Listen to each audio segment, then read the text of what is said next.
All right, my friends, welcome into the Leaning into Leadership podcast, episode 269. Today, I want to spend a little bit of time talking about what happens when our leadership team is not in true alignment.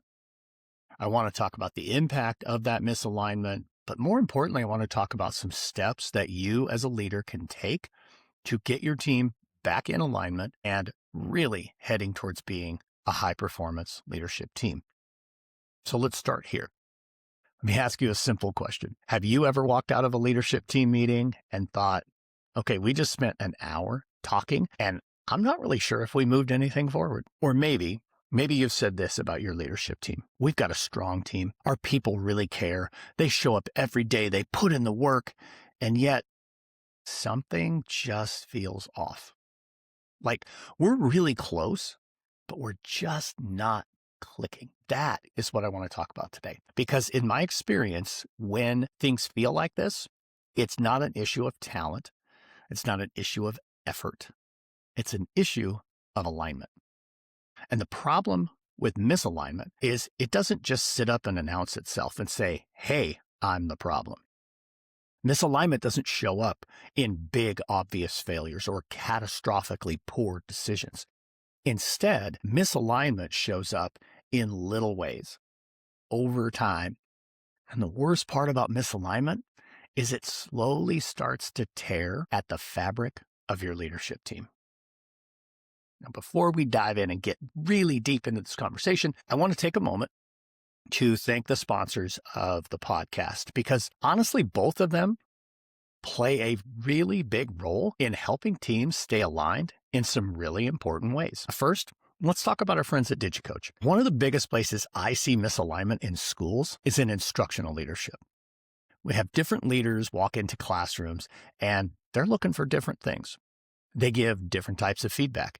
They emphasize different priorities. What happens? Teachers get mixed messages. They're not sure what really matters most, and that leads to confusion.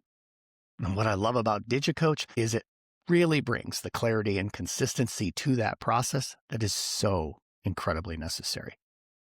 DigiCoach helps leadership teams align around what they're looking for in instruction, how they're going to give feedback, and how they're going to support growth among their staff. So instead of everyone looking and doing their own thing, you're going to operate from a shared understanding, from the same place, with the same focus. That is where the real impact happens. If you want to learn more, head over to digicoach.com and check them out. Make sure you let them know that you heard about them here on the Leaning into Leadership podcast for special partner pricing. Again, that's digicoach.com. Today's episode is also brought to you by our friends at Hey Tutor. And again, it comes back to alignment. We can say that student learning is our top priority. But if our supports aren't aligned, if tutoring, intervention, and instruction aren't all working together, we're not going to get the results that we want to see. That is where Hey Tutor comes in.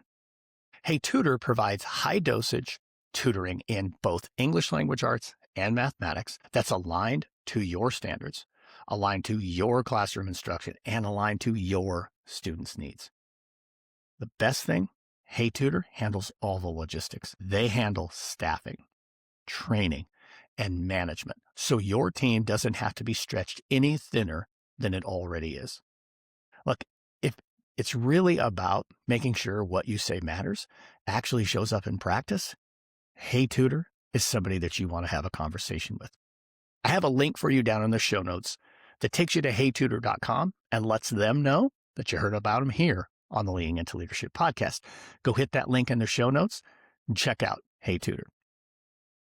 Okay, folks, let's talk about this idea of misalignment. Because again, misalignment isn't something that's going to announce itself. It's not going to be obvious, but it could be anywhere inside of your leadership team. So let's talk about where misalignment will show up. It will show up when the people on your team have slightly different priorities. I go back to when I first became a building administrator, when I was a new building principal. My team, we absolutely were not aligned. I may have said, here's where I want us to go, but I had other members of my team that I think had slightly different priorities. We weren't aligned. Another place that misalignment shows up is communicating things just a little bit differently. When we're not intentional to align what our communication will look like, we may be saying what we think is the same thing that we heard at the table, but ultimately what's being heard maybe creates a little bit of confusion. Another place that misalignment shows up, we walk away from the table. Everybody thinks we have the same goal, but they get interpreted in different ways. What makes this really tricky is you can have an extremely strong team. Great people doing hard work, showing up every day for the right reasons, but they could still be misaligned. And I'll tell you this, I work with a lot of leadership teams, and I would argue that most of them, nearly all of them, are filled with incredibly talented, committed, dedicated, hard-working leaders. That is absolutely not the issue. The issue with most teams, and the reason why I push this so much with the teams I work with, is they haven't set the time aside. They haven't made the space to truly ensure that alignment exists. And honestly, that comes with a cost. Let's walk through the cost of misalignment. The first thing is decision fatigue. When your team is not aligned, every decision seems to take longer than it should. You find yourself revisiting conversations or seeing the same thing on the agenda week after week when it should have been quick and easy. You may find yourself, especially if you're the leader of the group, you may find yourself saying, why am I having to clarify this again? I really felt like in our last meeting, we came away with a lot of clarity, and now I got to come back and clarify what it is I'm looking for again. You spend all this energy trying to get caught up and trying to get on the same page, but you're doing it in the middle of the work. It's really hard to get aligned when you're deep in the weeds and heavy in the work. Now, this decision fatigue tends to lead to staff confusion. The people that you are charged with leading listen to every message that comes from every member of your leadership team. And when those messages aren't consistent, even if they're just slightly different, it starts to create uncertainty. Where there is uncertainty, trust will start to erode. And again, it's not because somebody's doing anything wrong. It's, again, you're not aligned. The third thing that happens, initiative overload. Without alignment, everything feels like it's important. So you take on more, you try to do more, and pretty soon, nothing gets the attention that it actually needs. So we're only doing a little bit on each of these things instead of really pouring ourselves into the things that matter. The fourth thing that happens as a result of misalignment is leaders get frustrated. And this is one that's not typically said out loud, but it starts to show up in members of your team thinking to themselves, man, why are we not on the same page? Or why is it that this feels a whole lot harder than it should? Over time, that frustration starts to build. When that frustration builds, that's when the fabric of your team really starts to erode. That's when, honestly, the members of your team, especially if you're the leader, they start to lose a little bit of faith in you. They start to maybe start looking around and thinking, hey, maybe it's time for me to go take on the next challenge.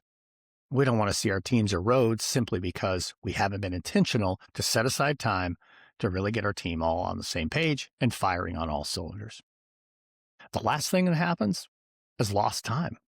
Your meetings just go in circles. Your conversations really don't lead to action. You end up with these days that are full, but really not productive. So I want you to think about this. Ultimately, you don't have a problem with time. You don't have a problem with talent. You have a problem with alignment. So I want to really share something here that I think goes well with this particular piece. And I think it stresses the importance of why we have to work so hard and be so intentional to create that alignment on our team. When I first became a high school principal, the superintendent that I worked under, and I worked under 3 different superintendents, but the one who hired me for this position, at the time, I thought, man, this man is incredibly sharp. He just always felt like he was 5 or 6 steps ahead of us. He asked such incredible and intentional questions. He did a great job of guiding conversations in a way that helped, I think, all of us see the bigger picture, not just from our building, but from how this impacted the entire district. And I'll be honest with you, I didn't really recognize it when he was doing it. It's taken me some time, and it certainly took some reflection, took me sitting in my own superintendent chair to realize what he was doing wasn't just thinking ahead. It wasn't that he was playing chess and we were playing checkers, although that was true as well. The truth was he was getting us fully aligned. Before we made decisions, we were already in alignment. Before any new initiative rolled out, we were in alignment. When we walked into conversations with our staff, we were in alignment. It was wonderful. Now, it took some time for me to pick up on this and learn this, but because we were aligned, things could move faster, communication was clearer. I think our leadership really felt purposeful. Contrast that to me leading in my early career. I wish I could have translated what he did into my own leadership, because as the leader of my building, I was just running from one place to the next, putting out fires. You guys, if you listen to the show regularly, you know this. I was just trying to keep all the balls in the air. I had a pretty good team, but we weren't aligned. And so nothing really changed. Nothing got better. Fast forward a couple of years. I had 2 members of my team leave to go take on their own principalships. I hired 2 new members of my team. Another member of my team moved to a different location, and I had hired that position and filled that position. So now I had a team that was all handpicked by me. And I felt like it's important for us to all get on the same page. Let me see if I can work to help them really feel strong about who our team is. So I decided, hey, we're going to have a leadership retreat. Let me be clear. When I talk about retreats, I'm not talking about, hey, let's just get away to get away.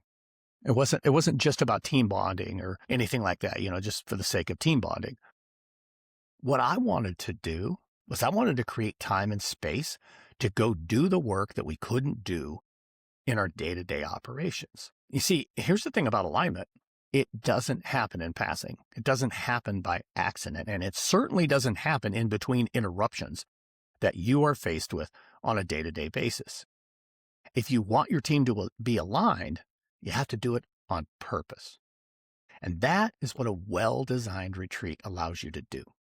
Now, I found this out honestly by happenstance, but over time, what I've discovered is there's incredible power in a well-designed leadership retreat. Really strong leadership retreats gives your team the opportunity to get super clear on what actually matters.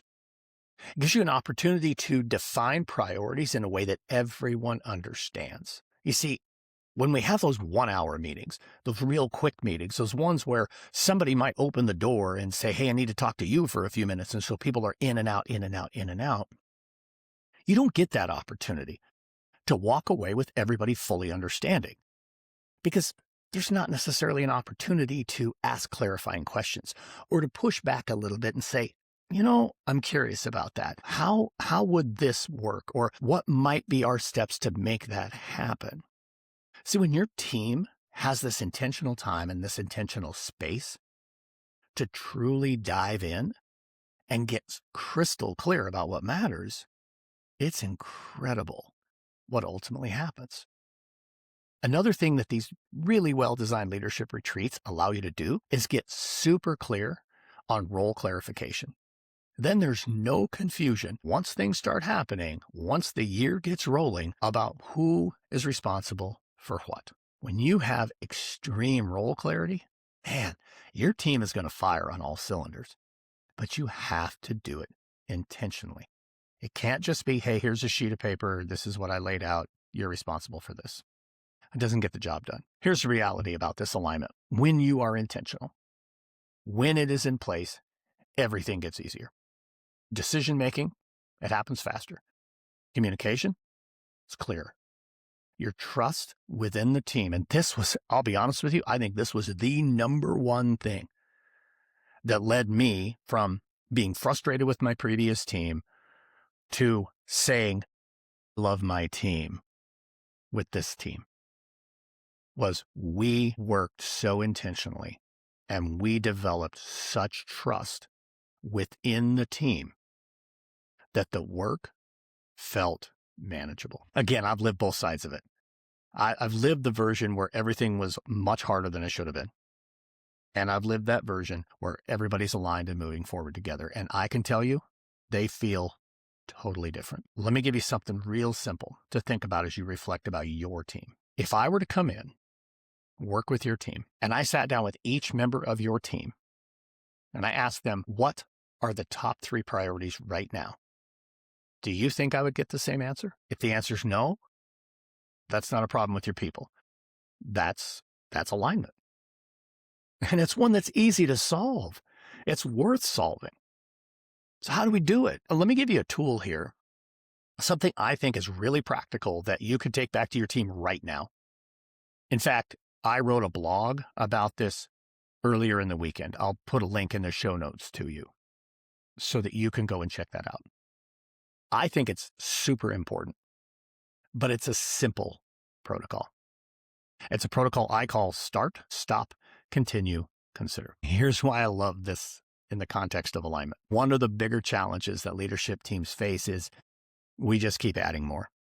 We keep putting more on the plate, and we don't take a step back. We don't get up on the balcony and look at our plate and say, what needs to come off the plate? That just adds to the misalignment, adds to the confusion.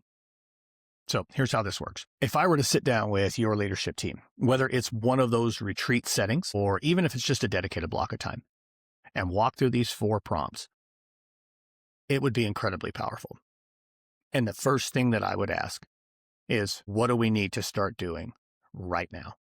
What is missing right now? What are the gaps in our leadership? What are the things that we're not doing that genuinely would move us forward? Let each one think about that. Not make it a dialogue. Just think about it. Jot down some ideas. Second thing, what do we need to stop doing? This is the one that a lot of teams struggle with, probably the more than anything. We're not aligned with priorities, but we keep doing these things that are draining our time and energy that aren't leading to any impact. But we just keep holding on to it because that's just the way we've always done it. There are things we need to say, we just need to stop doing this. In fact, every time I have facilitated this protocol, and I have done it a lot, almost every single time, there will be things that come up that we should stop doing, that at least one leader in the room will say, we've already agreed we could stop doing that. But there's this level of confusion where somebody thinks we still need to keep doing it. Why? Because we probably talked about stopping doing it when that person was out of the room because they got interrupted. Be intentional. What do we need to stop doing? Here's the truth. Every time you say we should start doing something, it probably ought to be something you should say, let's stop doing. There should be balance there. Don't just keep starting things. There's got to be some things we got to say, okay, it's time to let this go. Third thing, I would ask, what are some things that you're doing now that you need to continue doing? In other words, what's working? Where are we seeing success? What is it we need to protect, not lose as a part of this process? Let's lean into the things we're doing well. Don't lose sight of those things just because something shiny comes along that we might start doing. And then finally, what do we need to consider? What might be coming next? What do we need to be thinking about from a strategic standpoint that we might consider for down the road? Where do we need to slow down and think before we act? You see, a lot of times people will say, oh, we should start doing this, and we should start doing this, and we should start doing this. Most of those things probably should go to your consider list first, because it's a really nice space that you can hold on to it and say, this is a really good idea, but we're not quite ready for it. Or let's make sure we've taken the correct steps so that this will be successful. That's a big takeaway for me from that superintendent I mentioned earlier. He was so strategic about starting to put things kind of in that consider space where they weren't necessarily actionable, but hey, that's a great idea, but let's just hold on to it for a moment. Why does all of this matter when we talk about alignment? If I ask each member of your leadership team these 4 questions and I get completely different answers, that would be a signal that there's definitely a lot of misalignment. But when you walk through this process together, that's the magic. you start to build this shared understanding. You start to find shared priorities. There's some shared direction. Honestly, there's some shared ownership in what we will start doing, what we will stop doing, what we will consider doing, and what we'll continue doing. If you want to go deeper into this, like I said, I broke it down really well in the blog that I did earlier in the week. So again, there's a link in the show notes and go check that out. I went into some pretty good detail on how you follow this protocol. And I'll be honest with you, if that's a protocol you're interested in, just reach out to me. I am happy to jump on a Zoom and just share as much as I can about it. Or if you're thinking, hey, I need somebody to come in and work with my team on this, let's have a conversation. You guys know how to get a hold of me. Send me an email, Darrin@roadtowawesome.net. Let's talk. But even if you just take these 4 questions back to your team, man, what a powerful step that could be. Honestly, this is the kind of work that becomes so incredibly powerful when you give it the time and space it deserves, like in a leadership retreat setting. I'm telling you, folks, the leadership retreat is such a powerful way to align your team before you get deep into the work. Now, if you're thinking, I wonder what that would look like for my team, especially as you're heading into your summer planning. Look, this is the work I get to do with leadership teams all over the country. I get to help them step out of the day-to-day. I get to help them get clear. I get to help them really build the alignment that's going to last through that school year. If it's something that you're even considering, let's just have a conversation. No pressure. Let's just think about together, what is it that your team needs? How can we make that happen? Because at the end of the day, your team doesn't need to work harder. They need to work together. They need to work on the right things in the right way, in full alignment. So here's what I want to leave you with today, a little pep talk to wrap this up. Misalignment, like I said earlier, is quiet, but it is very costly. It costs you time, it costs you clarity, it costs your team energy. Sometimes it even costs trust. And the fix is not working harder. It's working together. It's working purposefully. So don't wait for things to slow down, because they won't. Create the space, set aside the time, bring someone, whether it's me or someone else. When I first did my first leadership retreat, I just used one of my instructional coaches. Bring somebody who can facilitate the work for you, because you as the leader, you deserve to work with the team, not facilitating the team. There's a huge difference right there. Get somebody to come in and help you do that, because if you get your team really, truly aligned around what matters most, that's going to be impactful. That's going to set you up for success. You are going to feel the difference when you're working shoulder to shoulder with a team that is truly aligned. That's how you build your next mile on the road to awesome.